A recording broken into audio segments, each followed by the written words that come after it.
হচ্ছে। আমার আল্লাহ তাআলা সেই সময় ফেরেশতাদেরকে বলে, ও আমার ফেরেশতারা রে, দেখো আজকে আমার আলেম নবী খানদান কাকে বলে আজকে বুঝে নাও। আমার নবীর উম্মতিদেরকে শরীয়তের নিয়ম বোঝার জন্য, শরীয়তের যেন প্রতিটা মুহূর্তে চলে, শরীয়তকে যেন ভুলে না যায়, যার জন্য তারা জীবন দিতে প্রস্তুত হয়ে গিয়েছে। ও আমার ফেরেশতারা রে, তোমরা আজকে সাক্ষী থেকে যাও, এই আমার বিশ্ব নবীর আওলাদকে, যারা আওলাদের কথা শুনে তাদের অন্তরে যদি দুঃখ আসে, তাদের চোখে যদি পানি আসে, আমি আল্লাহ তাআলা সেই চোখের পানিতে তাদেরকে জাহান্নামের আগুনকে নিভিয়ে দিব। জোরে বলেন সুবহানাল্লাহ। কারণ জাহান্নাম তো আগুন, দুনিয়ায় আগুন যেভাবে পানি ছাড়া যেভাবে যাবে না, জাহান্নাম তো চোখের পানি ছাড়া যেভাবে, সেই রাস্তা ছাড়া বিকল্প অন্য রাস্তা খুঁজে পাওয়া যাবে না। আমার আল্লাহ ফেরেশতারা সেই সময় বলছিল যে আল্লাহ, এরা তো কোনো দোষ করে নাই, কিন্তু ওই পাপী বেঈমান যে ছিল সেও কোনো কথা মানতে রাজি নয়। ইমাম মুসলিম রাদিয়াল্লাহু তাআলা আমার দুই ছেলে লাস্টের দিকে বলছে, চাচা ছেড়ে দেন না, আমাদেরকে যেতে দেন না, আমরা কিছু চাই না, যদি না হয় তাহলে চলুন আমাদেরকে ইয়াজিদের ওবায়দুল্লাহর দরবারে নিয়ে সেখানে যা সাজা দিবে আমরা মেনে নিব, আপনি আমার এইভাবে হত্যা করেন না, আমাদেরকে মেরে দিয়েন না। কিন্তু শোনা হলো না। লাস্ট পর্যন্ত বলছে, আমি আজ কোনো কথাই শুনতে চাই না,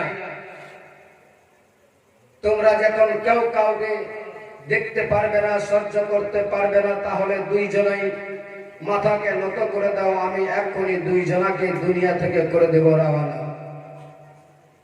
শেষ পর্যন্ত বাবা, না মুসলিমের দুই ছেলের মধ্যে না ইব্রাহিম দেখতে চাই ছোট ভাই, না ছোট ভাই দেখতে চাই বড় ভাইকে এমনি করে এই অবস্থাতে।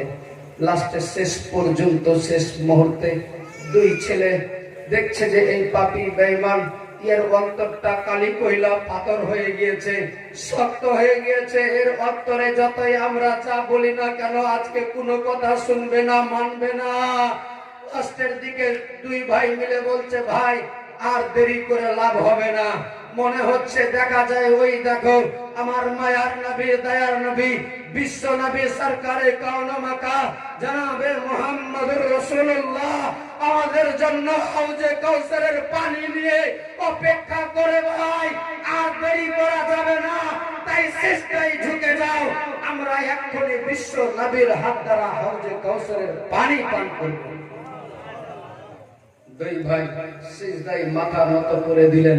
ওই সিজদা অবস্থায় এই জাহান্নামী বেঈমান ইমাম মুসলিমের দুই ছেলের মাথা মস্তকের উপরে, গর্দনের উপরে এমন জোরে তরবারি চালালো, দুইজনারই ইব্রাহিম ও মুহাম্মাদের দুইজনারই মাথা মস্তক দেহ থেকে আলাদা হয়ে বালুচরে একদিকে ছিটকে পড়লো, আর ইমাম মুসলিমের এইদিকে দুই ছেলের দেহ আর একদিকে ছিটকে পড়ে গেল।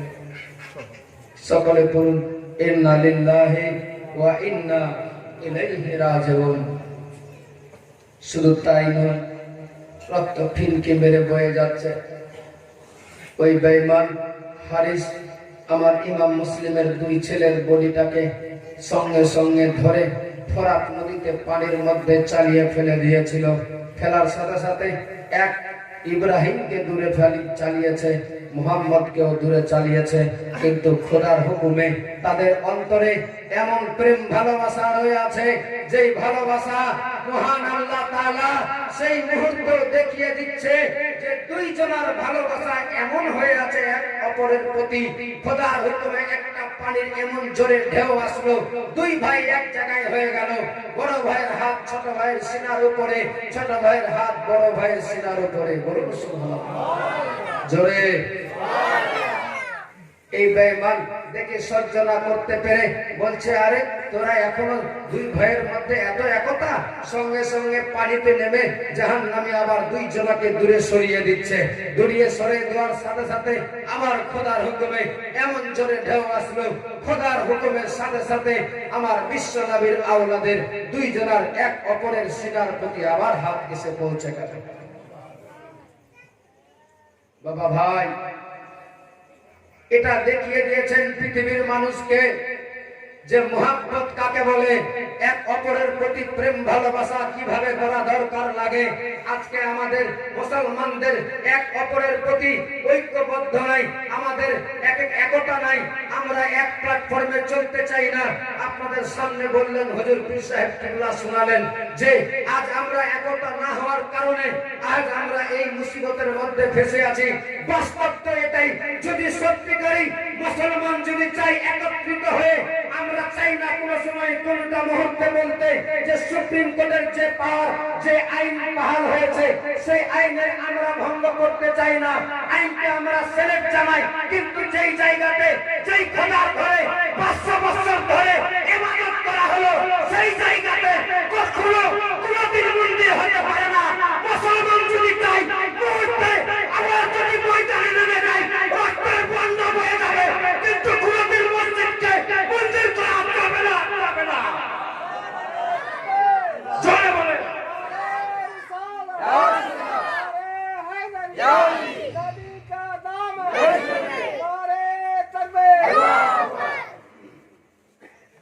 কিন্তু মুসলমান সেটা সেই পানিতে যেতে চায় না। মুসলমান শান্তিতে বাস করে। আজ দেখুন ভারতবর্ষের জমিনে, আমি বলবো আমার হিন্দু মুসলিম ভাই সবাই ভালো করে জানে যে প্রতিটা ভারতবর্ষের যে কোনো জায়গাতে দেখুন না, আপনি প্রতিটা জায়গাতে দেখতে পাবেন আমাদের মসজিদ, খোদার ঘর যেখানে হয় নির্ধারিত ভালোভাবে একটা কোনো জায়গা থাকে যেটা সমাজ মিলে সবাই চেয়ে জায়গা করে একটা নির্দিষ্ট খোদার ঘরকে তৈরি করা হয়, হয় না?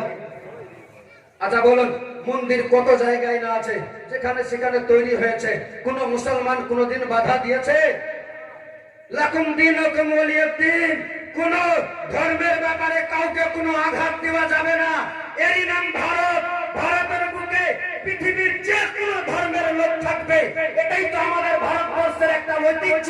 কিন্তু আজকে যেই জায়গাতে যারা বসে আছে, কিন্তু সেই জায়গাতে তারা বসে সেটা কিভাবে সমাজ পরিচালনা করবে সেটা তারা মাথার মধ্যে একবার ভাবছে না।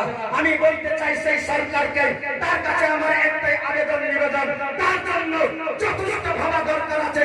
অনেক জটিলতা ভাবে তাকে ভাবার একটা মাথার মধ্যে রাখতে হবে যে যেই দেশ এতদিন ধরে সবাই একত্রিত হয়ে চলল, আজকে সেই মুসলমান আর হিন্দু ভাইদের মধ্যে একটা এমন সংঘর্ষ লাগিয়ে দিতে চাই যেটাতে মানুষ বাস করা দুষ্কর হয়ে দাঁড়াবে ভাই।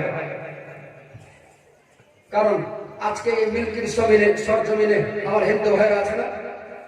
কত বাড়ি ঘর আছে? আচ্ছা বলুন তো, আপনার বাড়িতে কোনো ঝামেলা হতে গেলে, আপনার বাড়িতে কোনো নিমন্ত্রণ হতে গেলে, আপনার বাড়িতে কোনো ভোজ হতে গেলে তাকে দাওয়াত করেন না? ওনার বাড়িতে যদি কোনো অসুবিধা হয়, দরকার পড়তে গেলে কোনো যদি ঝগড়া হয়, ওনার সমাজের মতো আপনি গিয়ে মীমাংসা করেন না? তাহলে একবার ভেবে দেখুন যে এক অপরের সঙ্গে আমাদের কত বড় একটা রিলেশন, সম্পর্ক জটিলতা ভাবে জড়িয়ে আছে। আর কিছু নাস্তিক আজকে আমাদের সম্পর্ককে মাটিতে মিশিয়ে আমাদের মধ্যে দাঙ্গা সৃষ্টি করে দিচ্ছে।